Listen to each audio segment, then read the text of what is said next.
How to decide when to use Node.js.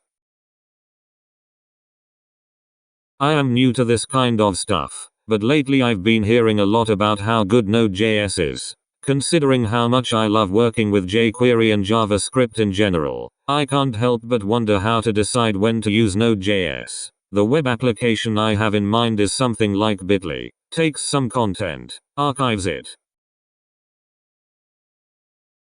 From all the homework I have been doing in the last few days, I obtained the following information. Node.js is a command line tool that can be run as a regular web server and lets one run JavaScript programs.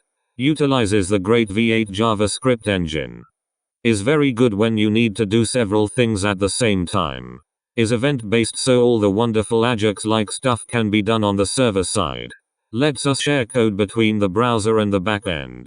Lets us talk with MySQL. Considering that Node.js can be run almost out of the box on Amazon's EC2 instances, I am trying to understand what type of problems require Node.js as opposed to any of the mighty kings out there like PHP, Python and Ruby. I understand that it really depends on the expertise one has on a language, but my question falls more into the general category of when to use a particular framework and what type of problems is it particularly suited for.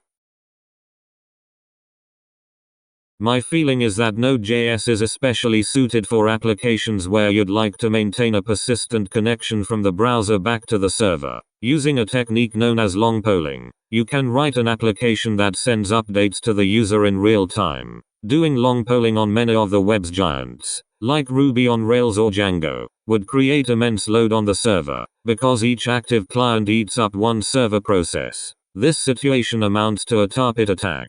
When you use something like Node.js, the server has no need of maintaining separate threads for each open connection. This means you can create a browser-based chat application in Node.js that takes almost no system resources to serve a great many clients. Anytime you want to do this sort of long polling, Node.js is a great option. Thanks for watching. Subscribe to learn JavaScript. We have a number of awesome tutorials in the works.